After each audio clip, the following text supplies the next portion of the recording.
Good morning friends, कैसे हैं आप लोग। आपको बता दें कि इसकी टाइमिंग जो इस बैच की टाइमिंग है वो बदल दी गई है। शाम 5 बजे से नहीं बल्कि अब ये कक्षाएं सुबह 7 बजे प्रारंभ की जाएंगी।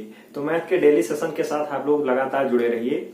आइए आज के कुछ प्रश्नों को देखते हैं। हमने जैसा कि आप लोग जानते हैं नंबर सिस्टम के अगले 3 क्लास हम लोग आपको प्रोवाइड करा चुके हैं और ये चौथी क्लास है जिसमें लैंग्वेज बेस्ड प्रॉब्लम पे क्वेश्चन हम अभी करा रहे हैं। तो चलिए आज के लिए क्वेश्चन शुरू करते हैं, लेकिन उससे पहले बता दें कि यह क्लास यूपीएसआई के लिए विशेषकर स्पेशल है, सीजीएल व अन्य भर्ती परीक्षाओं के लिए भी समान रूप से उपयोगी है।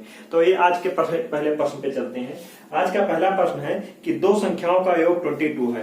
दो संख्याओं का योग कितना है, यानी मान लें कि एक संख्या x है और एक संख्या y है और दोनों का योग कितना है 22 है। ठीक है, इतना क्वेश्चन में कहा गया है। ध्यानपूर्वक क्वेश्चन को पढ़िएगा और समझिएगा। आगे कह रहा है कि दूसरी संख्या के 6 गुने कह रहा है एक संख्या का 5 गुना, यानी एक संख्या का 5 गुना यानी x का अगर 5 गुना कर दें, ठीक है, तो दूसरी संख्या के 6 गुने के बराबर है। यही तो क्वेश्चन आपसे कह रहा है कि एक संख्या का 5 गुना दूसरी संख्या के 6 गुने के बराबर है, तो उसमें से सबसे बड़ी संख्या क्या होगी। क्वेश्चन तो काफी सिंपल हो चुका है। अगर यहाँ पे किसी एक का मान फाइंड कर लें, यानी x बराबर अगर देख लें तो 6/5y हो जाएगा यहाँ पे, और x का मान हम क्या कर लेंगे इस समीकरण में उठा के रख देंगे। इसमें अगर रख देंगे तो क्या हो जाएगा, x के स्थान पे 6/5y रख सकते हैं और प्लस इसको y बराबर क्या हो जाएगा 22 हो जाएगा। ठीक है, 5 से इसमें मल्टीप्लाई करा देंगे। अगर 5 को एलसीएम लेके यहाँ पे देखिए 5 को अगर एलसीएम लेंगे तो 6y + 5y अपन 5 हो जाएगा और 5 यहाँ 22 से क्रॉस मल्टीप्लाई हो जाएगा तो ये यहाँ क्या हो जाएगा खत्म हो जाएगा। तो क्या आ जाएगा आपका 6 5 11। ठीक है, यानी 11y बराबर क्या हो जाएगा 22 × 5। ठीक है, 11 दूना क्या हो जाता है 22 और 5 दूना क्या हो जाएगा 10, यानी y का मान कितना आ गया 10 आ गया। अगर y का मान यहाँ पे 10 आ गया तो x + y बराबर 22 है। अगर x + y बराबर 22 है तो x का मान, अगर x का मान नहीं पता है, y का मान 10 है बराबर 22 है, तो x बराबर क्या हो जाएगा 12। सबसे बड़ी संख्या पूछ रही, तो सबसे बड़ी संख्या क्या हो गई x बराबर 12। x बराबर 12, यहाँ पे 12 जो मान फाइंड हुआ है ये सबसे बड़ी संख्या होगी। बहुत ही आसानी से आप लोग ये प्रश्न सॉल्व कर सकते हैं। देखिए कैसे आसानी से हमने आपको सॉल्व करके दिखा दिया है। देखिए अगला क्वेश्चन क्या है, नेक्स्ट क्वेश्चन देखिए। अगला क्वेश्चन कह रहा है आपसे कि एक परमेय संख्या का अंश हर से 5 कम है। ठीक है, एक परमेय संख्या, आप जानते हैं परमेय संख्या क्या होती है, जो x/y के रूप में अगर पहली क्लास में देखें तो फिर कह रहे हैं पहली क्लास को जाके देख लीजिएगा, उसमें सब चीज क्लियर हो जाएगी। परमेय संख्या सिंपल सी बात है। परमेय संख्या क्या होगी, अगर परमेय संख्या की बात करें तो परमेय संख्या किस रूप में लिखी जाती है, x/y के रूप में लिखा गया, यानी यह एक परमेय संख्या मान लीजिए हो गया। ठीक है ना, परमेय संख्या का अंश, ठीक है, हर से 5 कम है। अंश क्या है, हर से 5 कम है। हर से क्या है 5 कम है, यानी कहने का मतलब अगर परमेय संख्या क्या हो जाएगी, परमेय संख्या देखिएगा ध्यानपूर्वक, कह रहा अंश जो है हर से 5 कम है, यानी हर अगर x होगा तो अंश क्या होगा x - 5 होगा, क्योंकि अंश क्या है हर से 5 कम है। हर से 5 कम है, या क्वेश्चन में कहा गया है। अगर आगे आप लोग ध्यान पूर्वक पढ़ें तो आगे कहा गया है कि यदि हर को 8 बढ़ा दिया जाए, यानी हर को क्या किया जाए 8 बढ़ा दिया जाए। अगर हर को 8 बढ़ा दिया जाए तो क्या घटना घटित होती है, तो क्या हो जाता है, तो पुनः वही परमेय संख्या प्राप्त हो जाती है, यानी पुनः वही परमेय संख्या प्राप्त हो जाती है। कहने मतलब कौन सी परमेय संख्या, देखिए यही तो था, यही परमेय संख्या था, यही आपका परमेय संख्या था। अगर इसमें 8 बढ़ा दिया जाए तो यही पुनः प्राप्त हो जाती है। यही पुनः प्राप्त हो जाने का मतलब x - 5/x ये पुनः प्राप्त हो जाती है। देखिए x - 5 दोनों पक्षों में है, तो इसको क्या होगा, ये आपका कट ही जाएगा। तो यहाँ एक बचेगा, तो इसका क्रॉस मल्टीप्लाई करेंगे तो यहाँ 1 है तो क्या हो जाएगा x, और उधर जाएगा तो x + 8 हो जाएगा। x प्लस क्या हो जाएगा 8 हो जाएगा। ये कुछ यहाँ पे दिक्कत तो नहीं है, क्योंकि यहाँ पे x और x + 8 तो कट जाएगा। यहाँ पे एक परमेय संख्या का अंश हर से 5 कम है यदि हर 8 बढ़ा दिया जाए और अंश को दूना कर दिया जाए।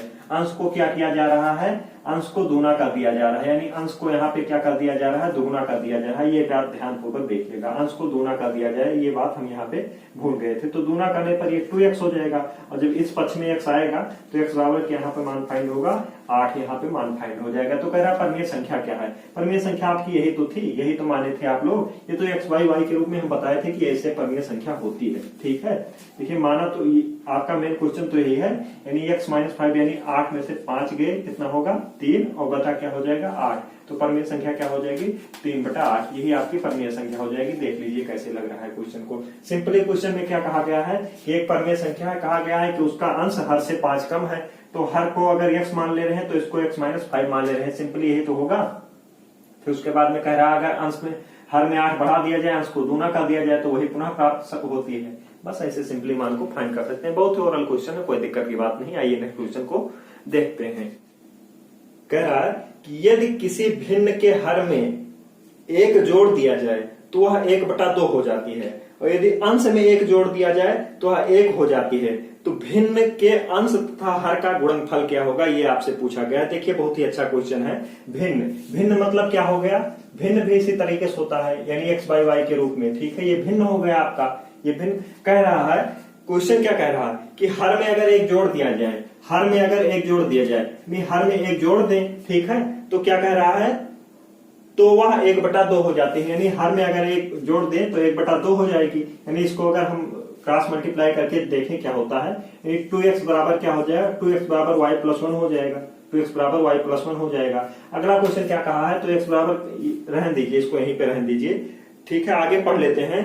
यदि उसके अंश में 1 जोड़ दिया जाए, यदि उसके अंश में 1 जोड़ दिया जाए, तो सिंपली सी बात है, अंश में भी आप लोग 1 जोड़ के देख लीजिए क्या आ जाएगा।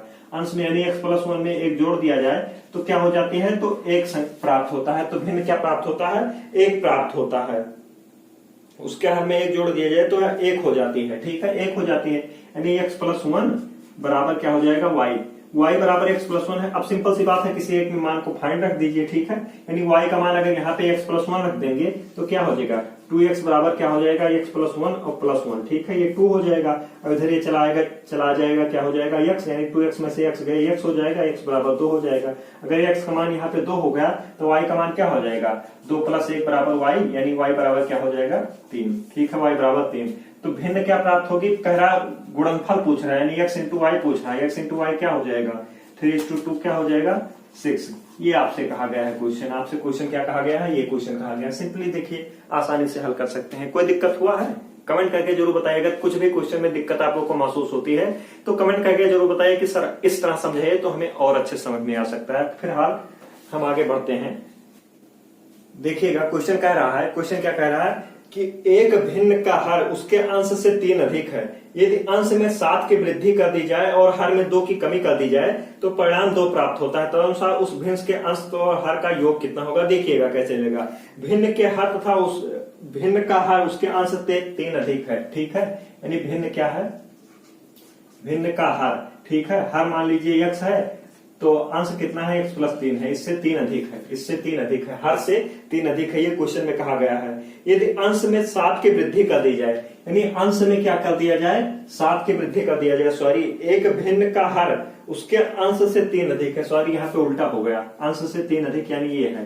कह रहा है उसके अंश में कितना की वृद्धि कर दी जाए, उसके अंश में अगर 7 की वृद्धि कर दी जाए तो क्या होता है, 7 की अगर वृद्धि कर दी जाए और हर में 2 की कमी कर दी जाए, यानी हर में 2 की कमी कर दीजिए, 2 की कमी कर दीजिए तो क्या प्राप्त होता है, तो परिणाम 2 प्राप्त होता है। तो परिणाम 2 प्राप्त हो गया। अब सिंपली इसको तो हल कर ही सकते हैं, यानी x+7 बराबर 2 into यहाँ पे क्या होगा, x+3 में से 2 गए 1, यानी x+1 होगा। x+1 को यहाँ पे मल्टीप्लाई करा लीजिए, कितना हो जाएगा, x+7 बराबर 2x और प्लस क्या हो जाएगा 2। यहाँ पे क्या होगा, इसको इधर ले जाइए, इस पक्ष में ले जाइए, क्या होगा 2x में से x गए कितना हो जाएगा, x बचेगा, और 2 को इस पक्ष में लाइएगा तो 7 में से 2 गए कितना हो जाएगा, 5 हो जाएगा।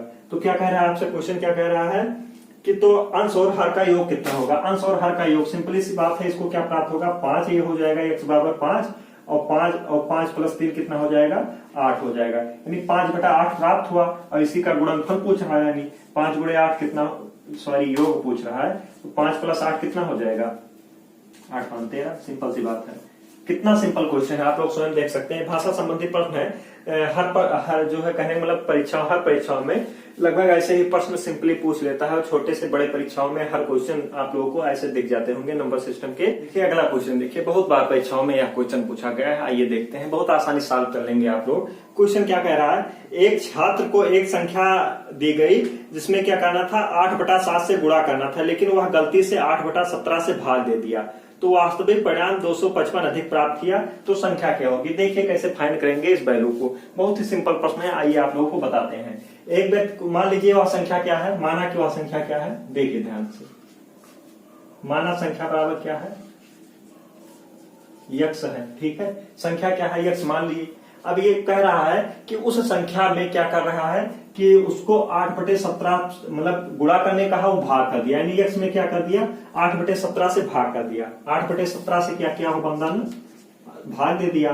कह रहा है लेकिन जो वास्तविक परिणाम है तो उससे 255 अधिक, यानी जो गुणा करने को कहा गया था, अगर गुणा करता तो उन दोनों का अंतर कितना प्राप्त होता, यानी 8/17 से अगर क्या करता, एक्स में गुणा करता तो परिणाम 255 अधिक, यानी इन दोनों का जो अंतर है, जो भाग किया है, जो गुणा करने पर मान प्राप्त हुआ है, उन दोनों का जो अंतर है वही 255 क्या है, 225 के बराबर है, ठीक है, 225 के बराबर है, यही क्वेश्चन में कहा गया है। तो क्या होगा, देखिए ये ऊपर जाएगा 17/8 हो जाएगा और माइनस 8/17 गुणे एक्स, तो है ही बराबर 225, ठीक है, ये आपका हो गया 17। देखिए 8 गुणे 17 इसका वो हो जाएगा एलसीएम, ठीक है, 8 गुणे 17 अगर एलसीएम हो जाएगा तो इसका क्रॉस मल्टीप्लाई होगा, यानी 17 17 कितना हो जाएगा, 289 होता है, 289, 7 7 49 289 होता है शायद, देख लीजिएगा, 289 एक्स माइनस और 8 8 64, ठीक है, 8 8 64 एक्स बराबर क्या होता है, 225, बराबर 225, ठीक है, यहां तक आप लोग समझ गए।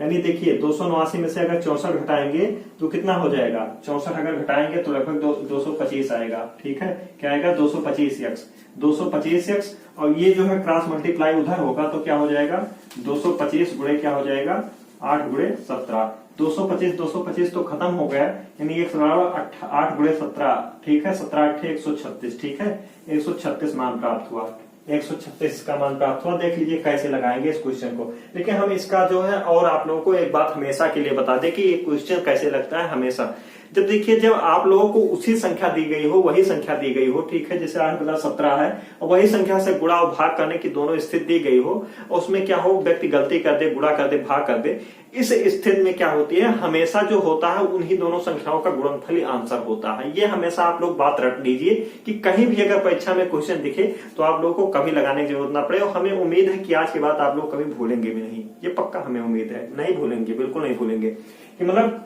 अगर गलती से आप लोग क्या कर दिए हैं, बचपन से आप लोग गलती किए हैं, कभी कम सुनाई दिया, मान लीजिए क्लास में कोई बोल रहा है और कम सुनाई दिया, आप लोग सर बोले हो कि सर क्या कीजिए, 8/17 से गुणा कर दीजिए, आपने गलती से क्या कर दिया है, भाग कर दिया, तो मान सिंपल सी बात है, अंतर कुछ प्राप्त होगा।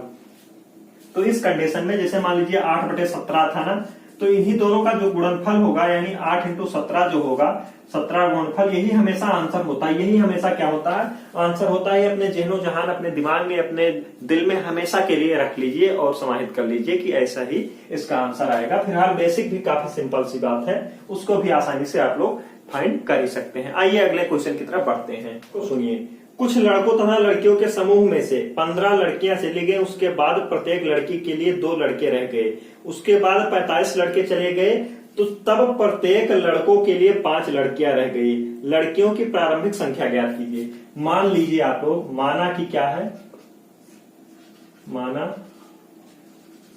देखिए आप लोग को अच्छे से समझाने की कोशिश कर रहे हैं कि आप लोग हमेशा के लिए अच्छे समझ जाए। माना लड़कियों की संख्या, प्रारंभिक संख्या, लड़कियों की क्या है, प्रारंभिक संख्या यक्स है, ये प्रारंभिक संख्या की बात कर रहे हैं, लड़कियों की प्रारंभिक संख्या यक्स है। क्वेश्चन में कह रहा है कि अगर लड़कियां 15 लड़कियां चली जाती हैं, तो 15 लड़कियां चली जाएंगी तो शेष लड़कियां क्या होंगी, शेष लड़कियां कितनी बचेंगी, यक्स पहले थी, 15 चली गई तो यक्स माइनस 15 बची। करिए अब प्रत्येक लड़कों के लिए, क्वेश्चन ध्यानपूर्वक देखिए क्या कह रहा है कि अब प्रत्येक लड़कों के लिए 2 लड़की, सॉरी प्रत्येक लड़की के लिए 2 लड़के रह गए, प्रत्येक लड़की के लिए 2 लड़के रह गए, यानी प्रत्येक लड़की जो है इसके लिए 2 लड़के रह गए, यानी कहें मतलब कितना लड़के हैं अब, x-2, और ये क्या है, लड़कों की प्रारंभिक संख्या है, लड़कों की प्रारंभिक संख्या। ठीक है, अरे भाई लड़के तो एक भी गए नहीं हैं, लड़के तो एक भी नहीं गए हैं, लड़के तो जो थे वही हैं, लड़कियां ही तो 15 गई हैं, हैं? तो ये लड़कों की क्या होगी, ये लड़कों की प्रारंभिक संख्या है, ये लड़कों की क्या है, प्रारंभिक संख्या। अब देखिए आगे क्या कह रहा है कि जब 45 लड़के चले गए, ठीक है, अगर 45 लड़के चले गए तो लड़कों की संख्या क्या है, यह लड़कों की संख्या है। अगर इसमें से 45 लड़के चले गए, ठीक है, यानी x - 15 गुणे 2, और इसमें से 45 लड़के चले गए, तो कह रहा अब प्रत्येक लड़कों के लिए, ठीक है, क्या कह रहा है कि अब प्रत्येक जो है लड़के के लिए 5 लड़कियां रह गई। ठीक है, यानी 5 लड़कियां, यानी इनकी संख्या क्या है, 5 बराबर लड़कियों की संख्या, यानी x - 15 के बराबर है। तो मान क्या होगा, देखिए मान क्या होगा, 5x सॉरी ये 2x - 15 2 30 और माइनस क्या होगा 45, और इसको 5 से जब मल्टीप्लाई कराएंगे तो क्या मान प्राप्त होगा, 5 से मल्टीप्लाई कराएंगे 5 दूनी 10x माइनस 5 तिहाई 15 150 और माइनस 45 से कितना हो जाएगा 225 बराबर x - 15। ठीक है, x - 15 देखिए 10x सॉरी 5 दूनी 10x, ठीक है, और यहां से x घटाएंगे तो कितना मान आएगा 9x। ध्यान पूर्वक क्वेश्चन देखिए, 9x और 150 और 225 दोनों को जोड़ देंगे तो कितना हो जाएगा 375, और 375 उधर जाएगा तो प्लस हो जाएगा, और 375 में से अगर 15 घटा देंगे तो कितना हो जाएगा 360।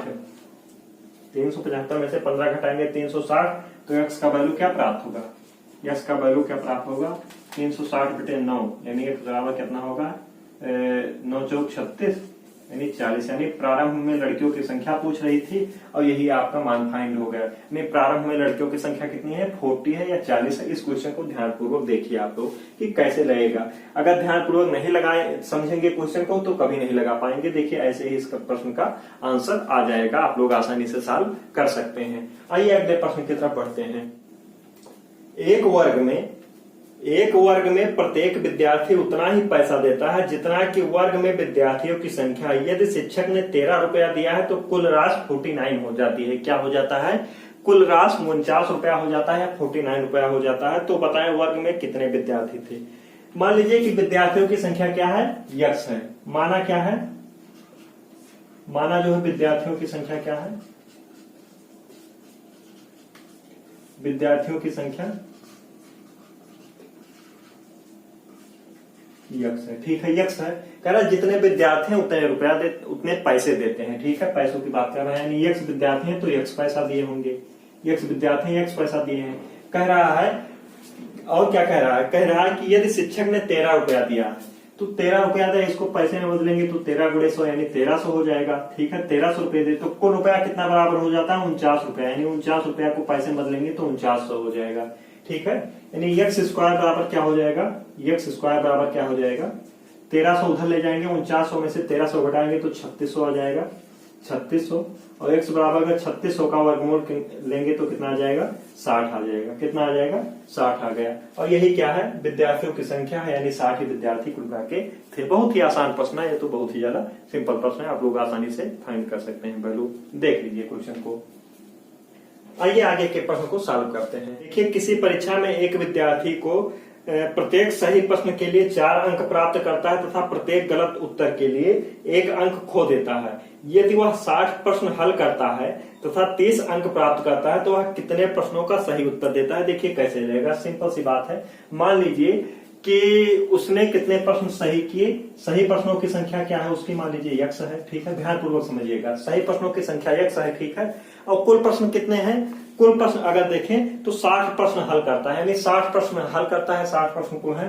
तो मान लीजिए गलत कितने होंगे, अरे भाई अगर सही x है तो गलत क्या होंगे 60 में से अगर एक सही वाले को घटा दिया जाए तो जो बचा होगा वो कहने मतलब गलत प्रश्न होगा, यही तो होगा।